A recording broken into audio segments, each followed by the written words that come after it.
ان میں سے ایک شخص وہ ہوگا کہ جسے کسی پوسٹ اور مرتبے والی عورت نے گناہ کی دعوت دی. یہ کہنا چاہتا ہے کہ میرے بندے حل لکم من ملجأ سوی اللہ، میرے علاوہ تیرا ہے کون؟ ڈر کر بھاگے گا تو کدھر جائے گا؟ ڈر کر بھاگے گا. میں تو کہتا ہوں جس طرح وہی عبادت کے لائق ہے کہ اس کے سوا کوئی عبادت کے لائق نہیں، ایسے ہی کائنات کی کوئی ایسی شے نہیں ہے جو اللہ سے زیادہ محبت کے لائق ہو. سب سے زیادہ محبت کے لائق صرف اور صرف اللہ. مسلمانوں کو بھگا دو، ہٹا دو. اگر آپ کے اندر اللہ تبارک و تعالیٰ کا خوف نہیں ہے تو، اور اس کی وعیدوں کا خوف نہیں ہے تو کوئی بھی تمہیں کہیں سے بھی ہٹا سکتا ہے. لیکن اگر اللہ کا خوف تمہارے دلوں میں ہے، اس کے سامنے کھڑے ہونے کا خوف ہے، اس کی وعیدوں سے ڈر ہے، تو وَلَنُسْكِنَنَّكُمُ الْأَرْضَ مِن بَعْدِهِمْ، زمین میں ہم تمہیں قرار دینے کے تمکین دے دیں گے، تمہیں کوئی نہیں ہٹا سکتا. تو یہ فائدہ ہے دنیاوی اللہ کے خوف کا.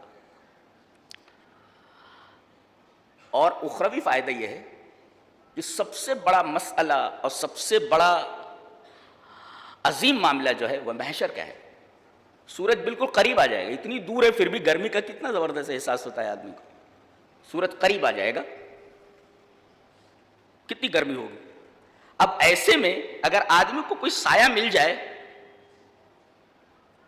تو اس سے بہتر کیا ہو سکتا ہے. اللہ نے فرمایا کہ اگر مجھ سے کوئی ڈرتا ہے، رسول اللہ صلی اللہ علیہ وسلم کی وہ حدیث موجود ہے، یہ پڑھ لیتے ہیں اس حدیث کو. عن ابی ہریرہ رضی اللہ تعالی عنہ عن النبی صلی اللہ علیہ وسلم قال سبعۃ یظلهم اللہ فی ظلہ یوم لا ظل الا ظلہ، امام عادل وشاب نشأ فی عبادۃ اللہ ورجل قلبه معلق فی المساجد ورجلان تحابا فی اللہ اجتمعا علیہ وتفرقا علیہ ورجل دعته امرأة ذات منصب وجمال فقال انی اخاف اللہ ورجل تصدق بصدقة فأخفاها حتى لا تعلم الشمال ما تنفق يمينه ورجل ذكر الله خاليا ففاضت عيناه. رواه البخاری فی کتاب الاذان. حضرت امام بخاری رحمہ اللہ اس حدیث کو ایسے ہی کتاب الاذان کے اندر لائے. نبی کریم صلی اللہ علیہ وسلم نے فرمایا، راوی حضرت ابو ہریرہ ہیں، کہ 7 آدمیوں کو اللہ تبارک و تعالیٰ اپنے عرش کے سائے میں جگہ دے گا. ان میں سے ایک شخص وہ ہوگا کہ جسے کسی پوسٹ اور مرتبے والی عورت نے گناہ کی دعوت دی اور وہ یہ کہتا ہے کہ میں یہ گناہ نہیں کر سکتا. کیوں؟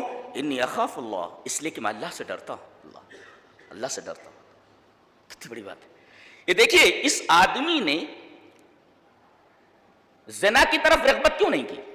اس کو پیسے بھی ملتے، پیسے والی عورت ہے، اور لطف بھی ملتے. اس نے زنا کی طرف رغبت ظاہر کیوں نہیں کی؟ اللہ کے خوف نے اس کو اس حرکت سے باز رکھا ہے. تو اللہ کا خوف کتنی بڑی چیز ہے. دیکھو گناہوں سے روکنے کا ایک بہت بڑا ذریعہ ہے. وہ ڈائریکٹ بولتا ہے انی اخاف اللہ، میں اللہ سے ڈرتا ہوں، اور اللہ سے ڈر کر کے میں یہ گناہ نہیں کر سکتا. اللہ فرما رہا ہے اعلان کر دو کہ حشر میں یہ محشر کے اندر ایسا آدمی ہے جس نے میرے ڈر سے یہ غلط حرکت، یہ معصیت نہیں کی ہے، اس معصیت کا ارتکاب نہیں کیا ہے، وہ میرے عرش کے سائے کے نیچے آ جائے. اللہ انی اخاف اللہ. اور آخری آدمی ورجل ذکر اللہ خالیا، تنہائی میں ہوا. اب تنہائی کہاں ہے؟ آدمی تنہا بھی ہوتا ہے تو موبائل لیے بیٹھا رہتا ہے، گم رہتا ہے اسی میں. تنہائی بھی بیکار ہے، بے فائدہ ہے. ورجل ذکر اللہ خالیا، آدمی تنہائی میں ہوا اور اللہ کو اس نے یاد کیا، ففاضت عیناہ، اس کی آنکھیں بہہ پڑی، جانتے ہیں رو پڑا. شارحین حدیث لکھتے ہیں کہ اس کی آنکھیں بہہ پڑی، بولے ففاضت عیناہ اے خوف من اللہ، اپنے گناہوں کو یاد کیا اور اللہ کے ڈر سے اس کی آنکھوں سے آنسو نکل پڑے. اللہ تبارک و تعالیٰ کو ایک چیز بہت پسند ہے، کیا؟ اس کی تعریف. ہے تعریف کے لائق ہے، وہ خود اپنی تعریف کرتا ہے اور سچ مچ ساری تعریفیں اس کو سزاوار ہیں. اس کو اپنی تعریف بہت پسند ہے. نبی سے کبھی کہتا فسبح بحمد ربک، کہتا فسبح، میری تسبیح بیان کیجیے. تسبیح کا کیا مطلب ہوتا ہے؟ تسبیح کا مطلب ہوتا ہے اے اللہ تو تمام عیبوں سے پاک ہے، تیرے اندر کوئی عیب نہیں ہے. یہ تسبیح کا مطلب ہے. اور جتنی بھی صفات کمالیاں ہیں وہ تیرے اندر موجود ہیں. ہاں جب بندہ کہتا سبحان اللہ تو یہ بات بولتا ہے میرے رب میں کہتا ہوں کہ تیرے اندر کوئی عیب. سبح تسبیح کیجیے. اور کہتا ہے وقل الحمد، میری حمد بیان کیجیے، میری تعریف کیجیے. تو اللہ تبارک و تعالیٰ کو اپنی تعریف بہت پسند ہے. اور دوسرے اس کے ڈر سے انسان کی آنکھوں سے نکلے ہوئے آنسو بہت پسند. کوئی چیز منمانی ہو تو آنسو بہا کر دیکھو اس کے ساتھ. آنسو کی بڑی قدر کرتا ہے. وَرَجُلٌ ذَكَرَ اللَّهَ خَالِيًا فَفَاضَتْ عَيْنَاهُ، ایسا آدمی جو تنہائی میں ہوا اور اس نے اپنی کتاب زندگی کے اوراق پلٹے، دیکھا کہ سارے اوراق سیاہ ہیں، گناہوں سے بھرے پڑے، اور رو پڑا. اللہ فرما رہا ہے ایسے بندے سے کہو کہ وہ ہمارے عرش کے سائے کے نیچے آ جائے. وَرَجُلٌ ذَكَرَ اللَّهَ خَالِيًا فَفَاضَتْ عَيْنَاهُ. ایک نکتہ اور بتاؤں، بہت عجیب و غریب ہے، سانس روک کر سنیں. اللہ فرماتا ہے فَلَا تَخَافُوهُمْ وَخَافُونَ، ان سے نہ ڈرو، مجھ سے ڈرو. کیا بول رہا ہے؟ مجھ سے ڈرو. ایک مفسر لکھتا ہے الانسان دائما عندما يخاف من شيء يفر منه ولكن تخاف الله وانت تفر اليه. اللہ کہتے ہیں کہ اللہ ایک جگہ کہہ رہا مجھ سے ڈرو اور ایک جگہ کہہ رہا ففروا الی اللہ، میری طرف بھاگو. ایک جگہ فرما رہا ہے کہ مجھ سے ڈرو جیسے اس آیت میں، اور سورہ زاریات میں فرماتا میری طرف بھاگو. مفسر لکھتا ہے یہ عجیب بات ہے، الانسان دائما عندما یخاف من شیء یفر منه. انسان ہمیشہ اس کی فطرت ہے کہ جب وہ کسی چیز سے ڈرتا ہے تو اس سے بھاگتا ہے. لیکن اللہ کا خوف ایک عجیب چیز ہے کہ ولیکن تخاف من اللہ، لیکن تم اللہ سے ڈرتے ہو تفر الیہ، اللہ کہہ رہا میری طرف بھاگو. یہ عجیب بات نہیں؟ آدمی جب کسی چیز سے ڈرتا ہے تو اس سے بھاگتا ہے. الانسان دائما عندما یخاف من شیء یفر منه، آدمی جب کسی چیز سے ڈرتا ہے تو اسے بھاگتا ہے. اور اللہ کہہ رہا مجھ سے ڈرو اور پھر کہہ رہا میری طرف بھاگو. کیا مطلب؟ یعنی یہ عجیب و غریب قسم کا خوف ہے کہ اس سے ڈرو بھی اور بھاگو بھی. کیا کہنا چاہتا ہے اللہ؟ اللہ یہ کہنا چاہتا ہے کہ میرے بندے هل لکم من ملجأ سوی اللہ، میرے علاوہ تیرا ہے کون؟ ڈر کر بھاگے گا تو کدھر جائے گا؟ ڈر کر بھاگے گا تو کدھر جائے گا؟ اس سے ڈرا تو بھاگ کر جائے گا کہاں؟ میرے سوا تو تیرا کوئی ہے ہی نہیں، بھاگنا کدھر؟ ڈر کر کے بھاگنا بھی ہے تو میری طرف بھاگنا ہے تجھے. هل لکم من ملجأ سوی اللہ، میرے علاوہ تیرا ہے کون؟ ڈر کر کے بھاگے گا بھی تو کدھر بھاگے گا؟ میری طرف بھاگے گا. هذا هو المعنى العجیب فی ففروا الی اللہ. مفسر کہتا ہے کہ یہ عجیب و غریب معنی ہے ففروا الی اللہ میں، کہ ایک جگہ بولتا ہے مجھ سے ڈرو اور ایک دفعہ کہتا ہے کہ میری طرف بھاگو. ارے بھائی جس سے کوئی ڈرتا ہے اس سے بھاگتا ہے، اس کی طرف بھاگتا کہاں ہے؟ اس سے بھاگتا ہے، اس کی طرف نہیں بھاگتا. یہ اللہ تبارک و تعالیٰ کا عجیب و غریب جملہ ہے. یہ هو المعنى العجیب فی ففروا الی اللہ، یہ اللہ کی طرف بھاگو، مجھ سے ڈرو اور میری طرف بھاگو. کیا کہہ رہے ہیں؟ کتنا پیار ہے اللہ کو اپنے بندوں سے. تم مجھ سے ڈرو، لیکن جب مصیبتوں سے بھاگنا ہے تو کہاں بھاگ کر جاؤ گے؟ میرے سوا تمہارا ہے کون؟ میری طرف بھاگو. هل لکم من ملجأ سوی اللہ، اللہ کے علاوہ میرے علاوہ تمہارا ہے کون؟ تو گناہ ہو جائیں تو بھاگنا کس طرف ہے؟ میرے رب تیری طرف بھاگتا ہوں. بچے سے کوئی غلطی ہوتی ہے، ماں اس کے بال پکڑ کر کے پیٹنے لگتی ہے، اور جتنا مارتی ہے اس کو وہ اپنی منڈی اس کی آغوش میں گھسایا جاتا ہے، اتنا لپٹتا جاتا ہے اپنی ماں سے. تو میرا رب کتنی محبت کرتا ہے اپنے بندوں سے، ماں سے بھی زیادہ محبت کرتا ہے. بچے کو ماں مارتی ہے تو بچہ بھاگتا تھوڑی ہے، جتنا مارتی ہے اس کی گود میں اتنی منڈی ڈالتے چلا جاتا ہے. اللہ نے فرمایا میں تم سے بڑی محبت کرتا ہوں. اب بتاؤ جو رب اپنے بندوں سے اتنی محبت کرے وہ کتنی محبت کے لائق ہے؟ اندازہ لگائیے. میں تو کہتا ہوں جس طرح وہی عبادت کے لائق ہے کہ اس کے سوا کوئی عبادت کے لائق نہیں، ایسے ہی کائنات کی کوئی ایسی شے نہیں ہے جو اللہ سے زیادہ محبت کے لائق ہو. سب سے زیادہ محبت کے لائق صرف اور صرف اللہ ہے. جس طرح اللہ ہی عبادت کے لائق ہے، سچی محبت کے لائق بھی اللہ ہی ہے، اس کے سوا کوئی نہیں. تو عبادت اسی کی جائے اور سچی محبت صرف اسی سے کی جائے. هذا هو المعنى العجیب فی ففروا الی اللہ، اللہ کی طرف بھاگو. هل لکم من ملجأ سوی اللہ، مجھ سے ڈرو بھی اور میری طرف بھاگو بھی. میرے سوا تمہارا ہے کون؟ تو گناہ ہو جائے، کوئی پریشانی آ جائے تو بھاگو اس کی طرف، اس کے سوا بھاگ کر جاؤ گے کہاں؟ کہیں نہیں جا سکتے، کہیں نہیں جا سکتے. حدیث دیکھیں، بہت پیاری حدیث ہے. حدیث اس طرح: وعن انس رضی اللہ تعالی عنہ قال ان النبی صلی اللہ علیہ وسلم دخل على شاب وهو في الموت فقال له كيف تجدك؟ قال والله يا رسول الله اني ارجو الله واني اخاف الذنوب. فقال رسول الله صلى الله عليه وسلم لا يجتمعان في قلب عبد في مثل هذا الموطن الا آتاه الله ما يرجو وآمنه مما يخاف. رواه الترمذي في ابواب الجنائز. حضرت امام ترمذی رحمہ اللہ اس حدیث کو ترمذی کتاب الجنائز میں لائے. حضرت انس فرماتے ہیں کہ نبی کریم صلی اللہ علیہ وسلم ایک نوجوان کے گھر گئے. دخل علی شاب، آپ کو بتایا گیا کہ وہ نوجوان بیمار ہے اور موت کی دہلیز پہ کھڑا ہے، کبھی بھی مر سکتا ہے. تو دخل علی شاب، آپ اس نوجوان کے پاس گئے، اس کے پاس بیٹھ گئے، دیکھا کہ وہ موت میں ہے، وہ فی الموت، بالکل مرنے کے قریب ہے. فقال له، آپ نے فرمایا کیف تجدک، تم اپنے آپ کو کیسا پا رہے ہو، تمہیں کیسے لگ رہا ہے؟ وہ ہوتے نہیں انٹرویو لینے والے، آپ کو کیسا لگ رہا ہے، آپ کو کیسا لگ رہا ہے؟ یہ دنیا کی باتیں، فضول باتیں سب. نبی کریم صلی اللہ علیہ وسلم فرمایا کیف تجدک، تمہیں کیسا لگ رہا ہے، تم اپنے آپ کو کیسے پا رہے ہو؟ نوجوان بولتا ہے واللہ یا رسول اللہ، اللہ کی قسم ہے اللہ کے رسول، انی ارجو اللہ، مجھے اللہ سے امید ہے کہ مجھ گنہگار کو بخش دے گا.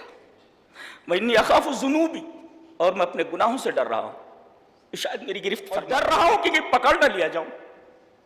تو ایک تو اللہ سے امید ہے مجھے کہ مجھے بخش دے گا وہ میرے گناہوں، اس لیے کہ وہ بہت زیادہ محبت کرتا ہے بندوں سے، تو مجھے معاف کر دے گا.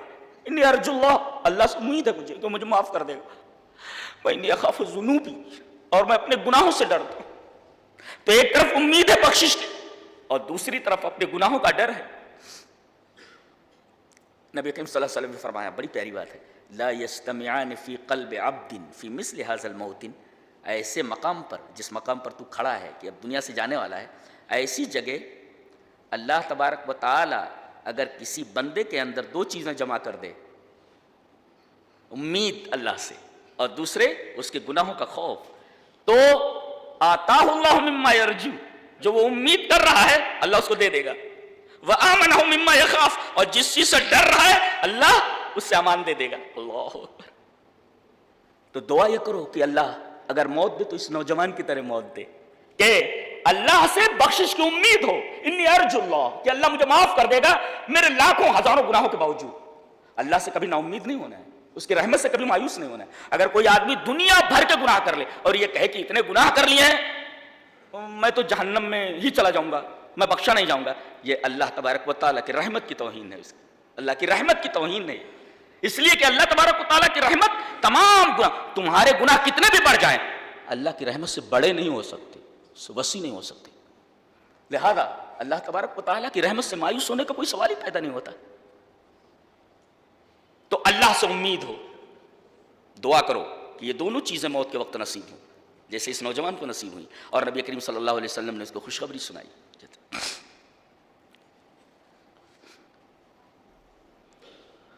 تو گناہوں سے ڈرنا یہ بہت بڑی بات ہے، یہ ایمان کی علامت ہے. میں نے بتایا نہیں، اخاف ذنوبی وخافونی ان کنتم مؤمنین، خوف من اللہ یہ ایمانیت میں سے. ایک حدیث اور دیکھیں، بہت پیاری ہے حدیث اس طرح: وعن ابن عباس رضی اللہ تعالی عنہما قال سمعت رسول اللہ صلی اللہ علیہ وسلم یقول عینان لا تمسہما النار، عین بکت من خشیت اللہ وعین باتت تحرس فی سبیل اللہ. رواہ الترمذی فی ابواب فضائل الجہاد. حضرت امام ترمذی رحمہ اللہ اسے ترمذی شریف بابو فضائل الجہاد کے اندر لائے. راوی حضرت عبداللہ ابن عباس. حضرت عبداللہ ابن عباس فرماتے ہیں کہ نبی اکرم صلی اللہ علیہ وسلم نے ارشاد فرمایا کہ دو آنکھیں ایسی ہیں، دو آنکھیں کہ ان کو آگ چھو بھی نہیں سکتی، ان کو آگ چھو نہیں سکتی. دو آنکھیں ایسی ہیں, ایک آنکھ عین بکت من خشیت اللہ, وہ آنکھ کہ اللہ کے ڈر سے اس سے آنسو نکل پڑے, عین بکت من خشیت اللہ. اللہ تبارک و تعالیٰ کے ڈر سے جو آنکھ بہہ پڑے, اس آنکھ کو آگ نہیں چھو سکتی. میں نے بتایا تھا نا کہ اللہ تبارک و تعالیٰ کو ایک تو اپنی تعریف بہت پسند ہے, اور دوسرے بندوں کی آنکھوں سے نکلتا ہوا آنسو اسے بہت پسند.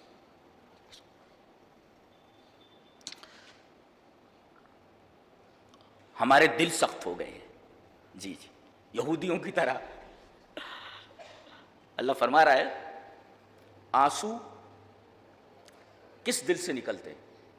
اس لیے کہ دل جب ڈرتا ہے یا دل میں رب تعالیٰ کی تعظیم ہوتی ہے, عظمت الخالق یا رب تعالیٰ کی محبت یا حقیقت کو جان لینا, اس کے بعد آنسو نکلتے ہیں. یہ کب نکلتے ہیں؟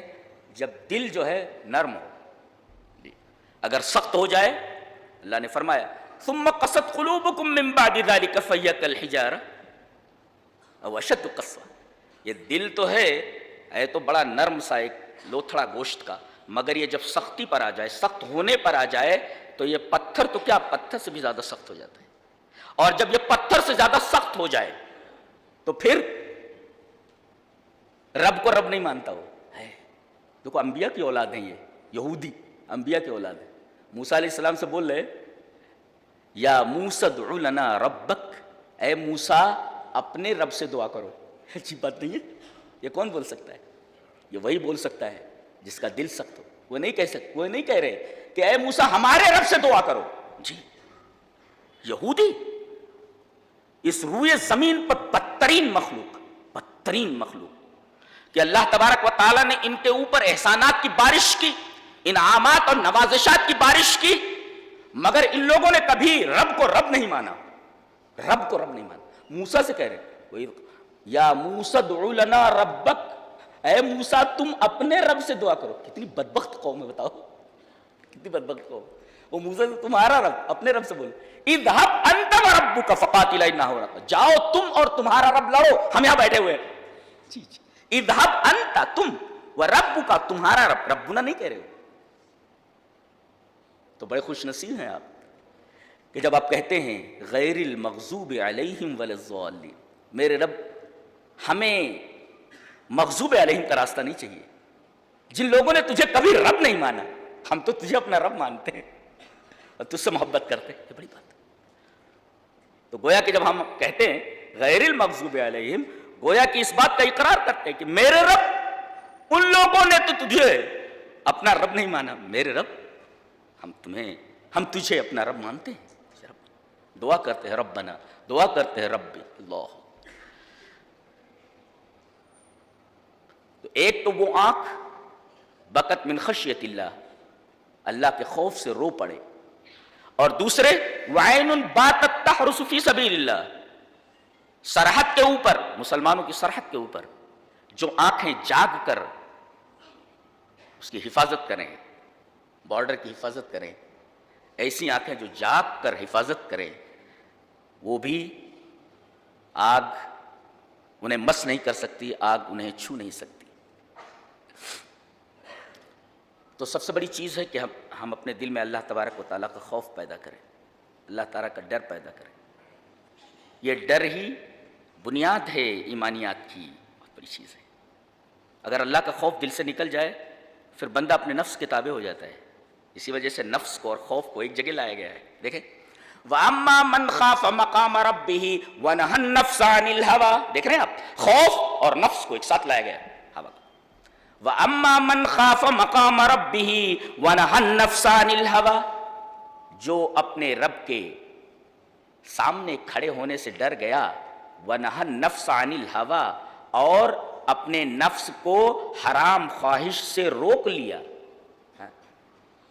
آج کل تو ایسا ٹرینڈ نکلا ہے, اعلانات آتے ہیں, بہت ساری کلپس آتی ہیں جن کے اندر یہ ہوتا ہے کہ آدمی کا دل جو چاہ رہا ہے اسے کرنا چاہیے. یعنی یہ کہنا چاہ رہے ہیں کہ اپنے نفس کی خواہشات کو، اپنے نفس کو بے لگام چھوڑ دو اور وہ دھڑلے کے ساتھ اپنی تمام خواہشات کو پورا کرے. یہاں دیکھ رہے ہیں کہ جو اللہ کے ڈر سے اپنے نفس کو حرام خواہشات سے روک لے فَإِنَّ الْجَنَّةَ هِيَ الْمَأْوَىٰ، جنت اس کا ٹھکانہ ہے. دیکھ رہے ہیں تو ڈر کر کے آپ کو کیا کرنا ہے؟ اور آپ کے دل میں اللہ کا خوف، اس کی دلیل کیا ہے؟ دلیل یہ ہے کہ آپ اپنے نفس کو حرام خواہشوں سے روک رہے ہیں، حرام خواہشات سے، اور پھر اس کے لیے بدلہ بھی بہت ہے. اور ایک عجیب حدیث ہے، پڑھ کر کے ختم کرتا ہوں بات کو. وَلِمَنْ خَافَ مَقَامَ رَبِّهِ جَنَّتَانِ، دوسرے لوگوں کو ایک ایک جنت ملے گی، لیکن یہ ایک خاص چیز ہے، اپنے رب کے سامنے کھڑے ہونے والا آدمی، کھڑے ہونے کا ڈر لے کر کے جینے والا آدمی، اس کے لیے 2 جنت ہیں. یہ 2 جنتیں کیسی ہیں؟ اگر آپ غور کریں گے تو بڑی عجیب بات ہے. ایک کے اندر نعمتیں زیادہ ہیں ایک جنت میں، اور ایک جنت کے اندر نعمتیں کم ہیں. غور کیجیے گا. فیہما عینان تجریان، تشریح بعد میں دیکھیں گے آپ. ایک جنت کے اندر نعمتیں بہت زیادہ ہیں، ایک کے اندر کم ہے. 2 جنت ہیں.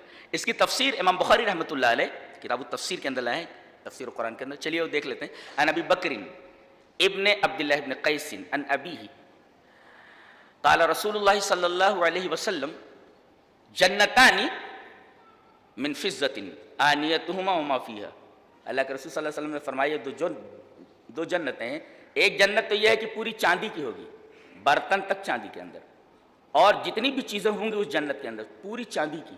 جی وہ جنتان من ذہب، اور دوسری جنت ہوگی آنیتہما وما فیہا، اس کے سارے برتن، اس کی ساری چیزیں جو کچھ رہے سب سونے کی ہوں گی. یہ 2 جنت ہیں. ایک پوری چاندی کی جنت ہے، ایک پوری سونے کی جنت ہے. سونے کی جنت ہے پوری پوری. کیسی ہوگی اللہ بہتر جانے. اللہ ہم سوچ بھی نہیں سکتے. حدیث میں ولا خطر علی قلب بشر، ایسی ایسی نعمتیں تیار ہیں آدمی کے خیال میں بھی نہیں ہے. وہ آدمی کتنا سوچ سکتا ہے،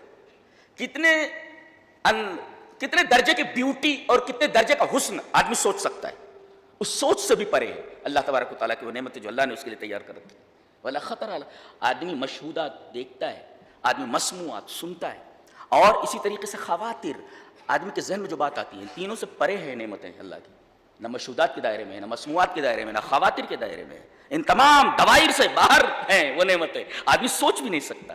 لہذا ان نعمتوں کے پیچھے لگو، ان نعمتوں کو حاصل کرنے کی کوشش کرو خوف الہی کے ذریعے. اللہ تبارک و تعالیٰ ہمیں نیک عمل اور اچھی سمجھ کی توفیق عطا فرمائے. وآخر دعوانا الحمدللہ رب العالمین. ویڈیو کے نیچے سبسکرائب کے بٹن پہ کلک کریں، بیل کے آئیکن پہ کلک کیجئے تاکہ ہر نئی ویڈیو کی نوٹیفیکیشن آپ کو مل جائے.